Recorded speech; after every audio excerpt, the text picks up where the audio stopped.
This is Slovakia, a country sitting in the heart of Europe, shaped by empires, borders, and centuries of conflict. Yet somehow, it's still overlooked. Most people pass through here without stopping. They see the highways, the mountains in the distance, and keep going. But beyond that, there's another layer. Over the next few days, I'm traveling across the country, exploring medieval fortresses and abandoned ruins, to quiet mountain villages and peaks that define this region. Not to check off the destinations, but to truly understand how this place actually worked. Because history here isn't just about kings and battles, it's about geography and survival, and the people who lived between it all. Once you start looking at it that way, you realize that this isn't just a small country in Central Europe. It's a place that explains how this entire region was shaped. This isn't a guide, this is Slovakia explored. Good morning, fellows and felitas. Welcome to Budapest, Hungary, and today we are embarking on a 4-day journey into the mountains of Slovakia. We have the rental car ready to go, so let's go ahead and hit the road. Goodbye. Oh my God, don't hit it! I'm not gonna hit it, Jesus Christ. Day starts with a coffee. Oh, they're so big. Holy shit, go, go, go. I want to see them. Oh, there's another one. Yeah. Oh, I need to take a photo of them, baby. What, you want me to pull over? Yeah. Jesus, okay.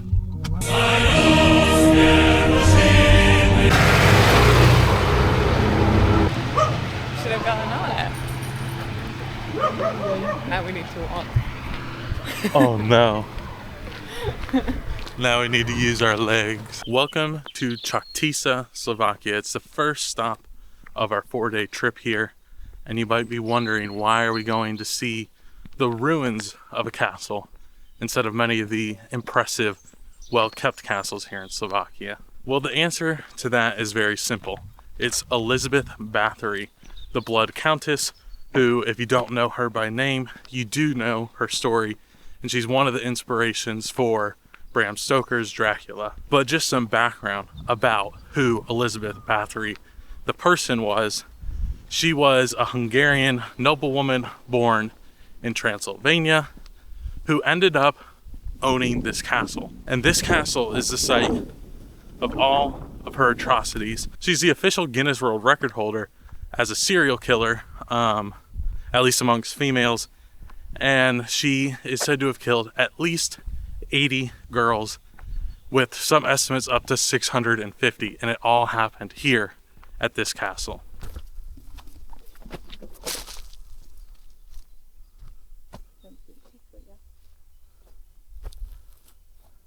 And now you can imagine there's a castle. Are you gonna edit it? Yeah, there's gonna be a big, on the sky. beautiful Gothic castle there. Elizabeth Báthory was born in Transylvania in 1560, and she had a childhood that saw a lot of violence. Her parents were first cousins, which you can do the math and see how that might equate to a serial killer. But she saw violence young, but the way she reacted was a bigger indicator of who she would eventually become. When she was a kid, she saw a thief get punished by being sewn alive into the belly of a horse or cow. But instead of being fearful of this, she reveled in it, she enjoyed, she laughed. In 1575, Elizabeth ends up marrying Nadezhdy Ferenc, and this marriage unites two of the most powerful aristocratic Hungarian families, the Báthorys of Transylvania and the Nadezhdy of Royal Hungary. And as a wedding gift, her husband gives Elizabeth Čachtice Castle and the land surrounding it and a bunch of other estates in Royal Hungary, modern day Slovakia. It's been a grueling 12-mile, which is like 20-kilometer hike up here, but we finally have sight of the castle. I think this is gonna have a good view over here. Yeah.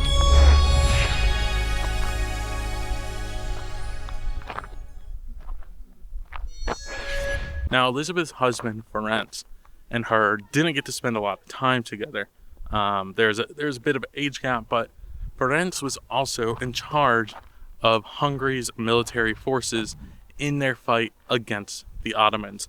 So he wasn't here with her a lot of the time, but the little time that they did spend together, they bonded over their love of violence. They would punish and torture servant girls together, and this started to develop within Elizabeth Báthory's head, and he would show her some of the torture techniques that he used. And one of these would be, he would take little pieces of paper, douse them in oil, roll them up, and stick it between the toes of the servant girls, and then they would light these on fire as a form of entertainment for the newlywed couple.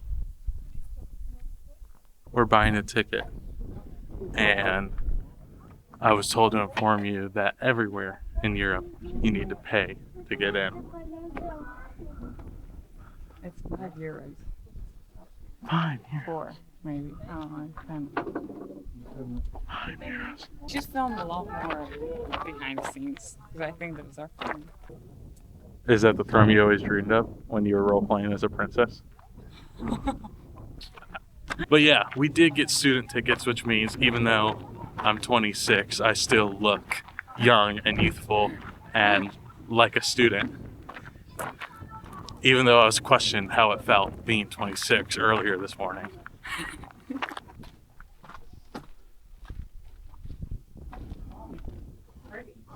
Is the image of a woman for sure. Now, accusations against Elizabeth Báthory didn't pop up until 1604, but the first-hand accounts say that the torture and murder of these peasant girls began way back in 1590.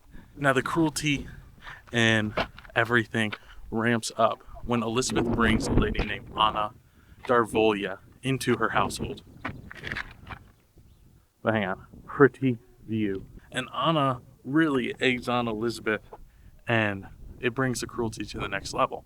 But for 14 years, these murders go on, and actually 20 before Elizabeth is arrested. There's a Lutheran minister, or priest, I'm not sure the term that Lutherans use, down in the village, who's constantly brought up to the castle to do blessings over the graves of these girls, who Elizabeth and her husband say died of cholera. But this happens so frequently that the priest or the minister started to question, and he wanted to examine one of the bodies that they buried. And Elizabeth at this point freaks out and says, how dare he accuse her of anything? And this is kind of where the story ramps up. But how did Elizabeth get on this path to bloodlust? The rumors of her bathing in the blood of virgins. Well, that starts with a story where Elizabeth slapped one of her servant girls. And when she slapped her, she got the blood of the servant girl on her. And she noticed that her skin, all of a sudden, the next day, became so much softer. And that is the spark or the catalyst for her murderous rampage. And who were Elizabeth's victims? Well, they were 10 to 14-year-old peasant girls from the surrounding villages. And why was this able to go on so long without being checked? Because nobody cared about peasants' girls. If the family said anything, it was easy to quiet them. But what really happens is later on, Elizabeth starts bringing minor noble girls to her house to be educated. And when these girls begin disappearing is really when investigations begin to open up against Elizabeth. The Virgin of Nuremberg. Allegedly, Elizabeth Báthory used the Iron Maiden to kill and to drain of blood young women and maidens. However, it is not clear whether that really happened. Huh. So she used to put girls, allegedly, into these to kill them and drain their blood. If you were a servant girl, would you want to come work for her for a better life and opportunity? Well, that's what they were promised. Oh yeah, so that is the Báthory. And that's the Nadajdi. Nadajdi. Dajti. The number of dead girls stopped at 658. Yeah, so this sign's talking about some of the torture methods that Elizabeth used. So she would douse them in ice water until they drown in hypothermia, or douse them in water and throw them outside during winter, or she would whip them until they bleed. She'd put needles underneath their fingernails. She would beat girls and cut them, and if they passed out, she would hang them from their hands and burn their feet underneath fire. Also, another rumored way she would torture people was she would cover them in honey, and then she would set them outside so insects would attack them. And so Elizabeth did all these sick and twisted torturings. Thurzo, I think that's how you pronounce it, was ordered by King Matthias II to come and arrest Elizabeth here at this castle in 1610. And when they did, they found bodies, they found girls who were still alive but had been tortured, and they arrest Elizabeth, well, kind of, and they definitely arrest her servant, her households. And so at this point, Anna, who had rumors of being a witch and stuff, had passed. But she still had Ilona and Fico, who was a disabled servant boy, and other accomplices. And Ilona, I think, was like the nanny for her children, for Elizabeth's children, but she also assisted in these sick and twisted murders.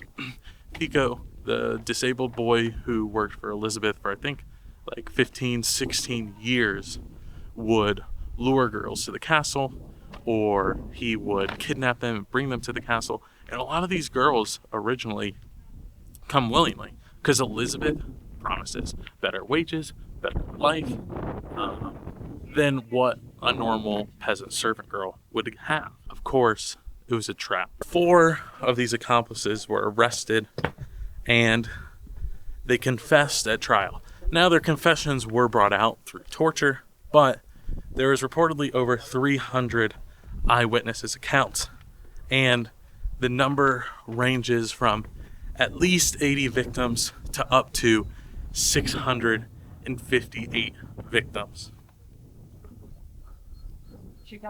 Residential tower, 1614. You look good. So, when Elizabeth was eventually arrested, she couldn't really face trial as a noble. So what they did is they imprisoned her here in her residence, and in this very tower that we're standing in, she died in 1614. But her servants who helped her in these murders didn't get off so lightly. The 2 women who assisted her were burned at the stake. Fico, the young man, the young disabled man, was decapitated and his body thrown on the same fire that the women were burned. And then a newer servant who was also arrested ended up with just life imprisonment. But she was eventually released. There are modern historians that think that maybe Elizabeth could have been possibly innocent and that she was arrested for political reasons. And the reasons they provide is at this point she's a widow who is a powerful landowner. But reportedly, the king owed the Báthory, the Dajti family, a lot of money. And so that was a reason maybe he would have ordered her arrest. But also, she had very ambitious son-in-laws who wanted the land. But this kind of falls apart when you look at the evidence. The person who brings about her arrest wasn't anybody that would gain from her arrest. It was the Lutheran priest, the Lutheran minister, who, after years in concern, finally was the one that spoke up about it when the noble started going missing. And it was at that point that things began to propel forward.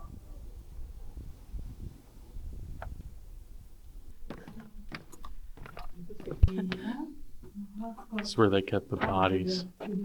Looks like a wine cellar to me. A blood cellar.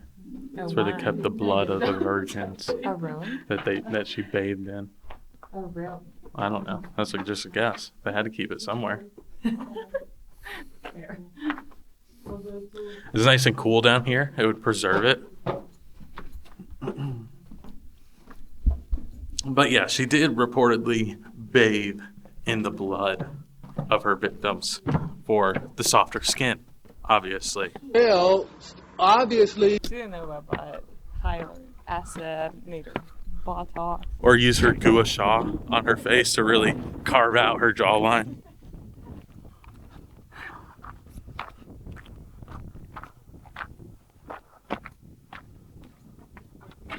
Real Japanese 90-minute face mask. Yeah. What loser? The viral face mask they put on the plane. Yeah. What loser doesn't know about the new L'Oreal Japanese 90-minute airplane face mask? No, those are beautiful though. Like this. I like the geese ones. We drink a bottle of wine everywhere. There's proof. It's yummy. Who's we? You mean us? You make us sound like alcoholic. No, Hungarian. Hungarians And are I mean, like every alcoholics. Slavic person Uh-huh. would have a bottle of wine up in a castle. Yes. Every Slavic person has a castle, and they all drink wine there. That's the takeaway from that statement. But we did get good information. The guy in the shop told us about some other castles, and he was very nice, which is good to break down my stereotype of disdain towards Slovakia, which we will get into why Slovakia and I have a rough relationship, either in this video or some point later on. But I will say I am having a much better time in Slovakia this time around than last time. Huh? We were trespassing What? the last time. When did we trespass in Slovakia? The last time when we went to Zakopane. No? I don't think so. We never?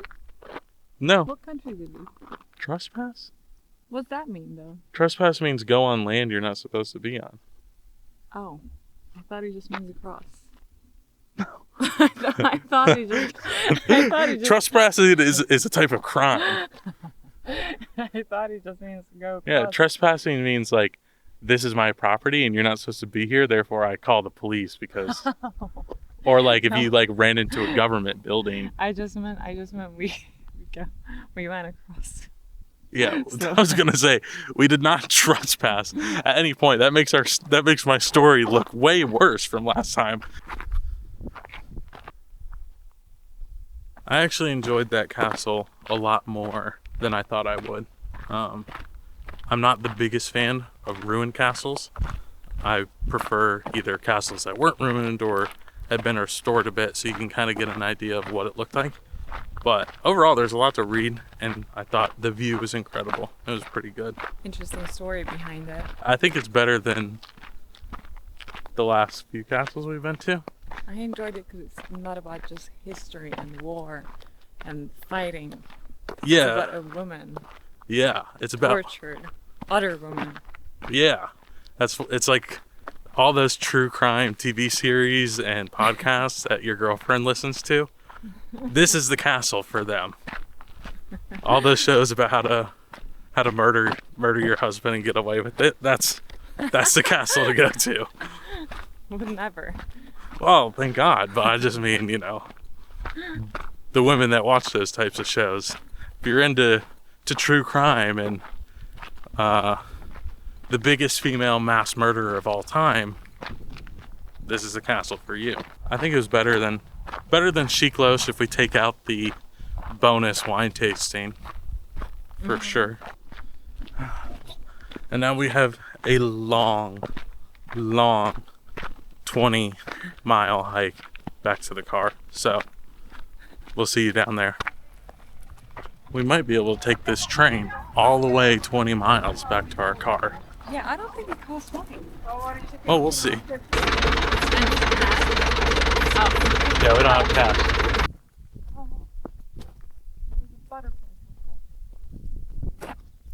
And with that, we have made it back to our car here in Kotashki, and we are now heading to Trenčín. So in our next video, we'll be exploring the castle in Trenčín, the city which was one of Europe's forgotten strongholds and one of Europe's forgotten capitals. So join us in the next video to see all of that.